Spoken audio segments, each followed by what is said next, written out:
Hello everyone, welcome. My name is Yanmin Chen and my Shaolin Temple name is Shi Yanming. So welcome. So today's topic we're going to talking about Shaolin discipleship. Okay, let's start. What is Yeah. a discipleship? So what is a discipleship? What is a discipleship?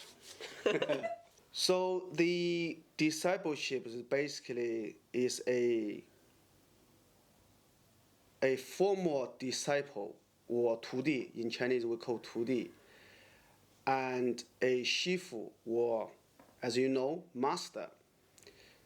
So their deep connection and significant relationship. So inheriting the master's philosophy and ethnic and legacy. So that's basically what's a discipleship all about. So that's like your broad definition of a discipleship, yeah? Yeah. So if you go into this a bit deeper, what does it mean to be a disciple? What is the meaning of being a disciple? So, well, let's just start to talking about the students first. You know how you become a discipleship as a student. So for students to become a disciple, you not just through training or learning some skill. So you become a lineage holder of your master's training. And in a way, so you become your shifu's a family member.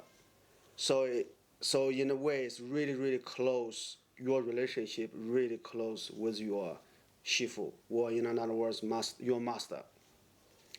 So a true disciple supporting the master's teaching, ceremonies, even personal matters. So through the relationship between the students and the master, so they will build like through a long period of time, not just like a year or two. Sometimes can be like 3, 4, or 5 years, or maybe longer. So really depends on the situations. So So what, you can stop being a disciple after 5 years? no, this is something you cannot be. Well, unless there's some circumstance. So normally, once you become a discipleship, this is like a last for life.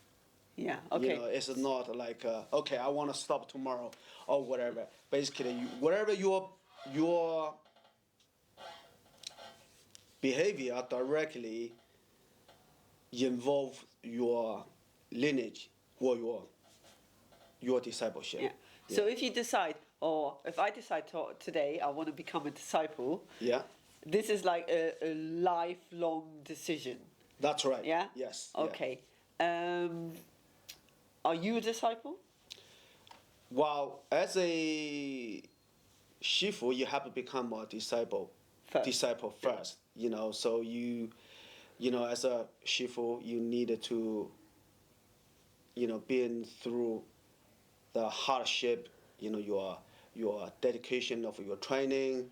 You earn a title. You earn a title, shifu title. It's not like someone or you call it yourself a shifu. Yeah. So you have to been through, dedicated time for your art, for Yeah. your belief, for your philosophy, of course.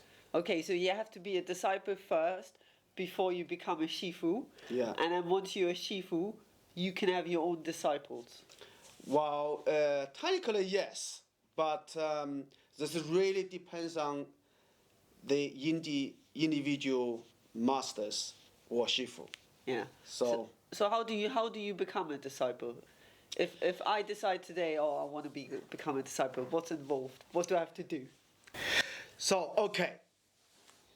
So if you want to become a disciple, so you're not just learning, of course. You basically you promising to carry your shifu's what you call that shifu's wisdom forward, right? Or their philosophy. and whatever they believes. So if you, like I said earlier, a true master, you have to pass many years of training, many years hard training and dedication to whatever your your arts, your beliefs. And if you want to become a, Do you? Let's say it this forgot way. your question. No. Let's say it this way. Let's say it this way. Do you? So if I no, there's two things. Either can you as a shifu choose your disciples Yeah. and say like, I want you to become my disciple, or I want you to become a disciple, or can I as a student go and say like, oh shifu, I really want to become your disciple. How can I make this happen? Oh, okay, I Yeah. get it. So basically, for to answer your question, is basically a shifu to choose a disciple. As I mentioned earlier, it's not about sometimes you see a student you really like it, or does the students has, okay, you have a lot of rich students who I offer you some money, I want to become a disciple. It's not just that. It's like I said earlier, it's like to build from from the time, um, also the relationship. You've been through a lot of difficulty in life. You overcome all that.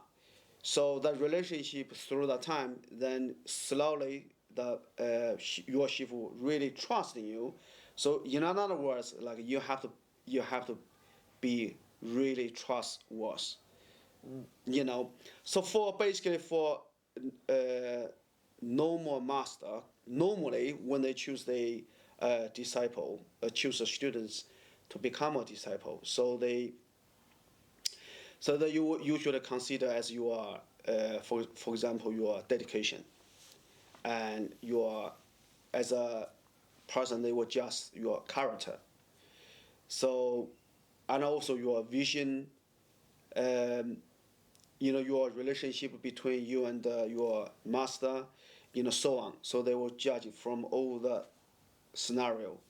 So once you, let's say, for me, if I'm choose a disciple, if I'm certify the person as my disciple, so I will, consider, the person, if the person is right person for me as a discipleship. Yeah. So then I will, or normal master, they will do that too. So they will do it like a, what do you call that, like a test. Yeah, You I know, was just about to ask yeah, that. So you basically go like, okay, you have like a bunch of students, right? yeah, Some of these trained with you for years and years and years, or Yeah. some are new. But then you go like, okay, what you in your head go, oh, this could be a this could be a disciple, this could be a disciple, this could be a disciple, or are you waiting for the student to approach you to say, I want to be your disciple? Yeah, so there are again, so there are different situations. Some student, saying, okay, there I have a lot of people asking, okay, I want to become your disciple, what to do, Yeah. what do I do, and is any criteria or is anything I do, sometimes like a student, especially in the West, so people they want to become a discipleship because they have no idea. They like the, what do you call it? They like the scenario. They like the, almost like, I don't want to say the fantasy. They like the title of it, because become a disciple, you really need to dedicate it, your life, your belief. Imagine you have to share, you have to like, once you become a disciple, you have to, take responsibilities from, from your shifu's belief, philosophy. You have to share their philosophy. You have to, continue developing their philosophy, their art, their training, whatever it might be. So this is really life dedication. So it's not just about okay, someone to there are a lot of people asking, can I become a disciple? And because for to me, I needed to judge. Okay, how well do I know you? Yeah. So I need to judge. Do I know you well? Okay, you only been with me a year or two, so I really don't know you much. So, So my that- consideration is I yeah. needed to. So in your wait. head, that's part of your testing, yeah. Yeah, So- the many ways to test. It's not just the time testing. It's just a lot of times is about your skill sets. Yeah. Because there are some people training. They, for example, even you can't do a form properly, Yeah. or you can't do a self-defense properly, or whatever it might be. So the skill set is really important part as well. Also, and sometimes okay, you might have a good skill set. Is another consideration as well. It's about have you got a good heart? Okay. Yeah. So I should I teach you if I teach you some skill, the skill I learned. So I don't want you to use that skill to go outside. I don't know, to fighting people. Yeah. Or to stealing, or so on, whatever it might be. Right. So you need to use your skill for right purpose. Yeah. So that's one of your criteria of Yeah. choosing. So one is a skill set. Yeah. One is like your attitude. Yeah. Let's say your attitude to life or Yes, that's right. to other human beings. Yeah. So what other values? Another value do to you- me is really Yeah. important is the dedication. So the dedication to the training. Oh yes, Yes. yeah, absolutely. Dedication is like, though in Chinese we call it 3天打鱼2天晒网. That means like you fishing, you meant to be fishing 3 days and then you use 2 days lying on a sand. You're not doing anything. That you can't catch no fish. So you have to really dedicate your time, your life to your training. Yeah. It's not just your training. You have to dedicate your life to your master as well. So you can't just like, I don't like my master because I just want to become a disciple. What in that case, what's the point to become a discipleship? You see what I So mean? you basically you and your disciple, you both believe in the same values. Absolutely. Because obviously the disciple is to carry on your teaching share the same as well. vision, So yeah. you share the same vision, Yeah. but in a way your disciple also develops that. That's right. So, for Continue example, to developing. when you're gone, Yeah. that person then develops the vision further. That's right. Like so it's basically kind that of person. in your path. Yeah. That person will continue your legacy. Yeah. So because that legacy is lasts forever. That's why you want to have a disciple or discipleships, disciples, to continue your legacy in the future. So Yeah. that's what it's all about. Yeah. Okay. So, at the moment, how many Yeah. disciples do you have? So at the moment, I would say officially I have one disciple because I don't want to, you don't want to have too many. What I'm trying to say is like, one. I think in my personal opinion is not ready. I'm not ready for discipleship, that direction, going that direction yet. I'm probably just saying too messy.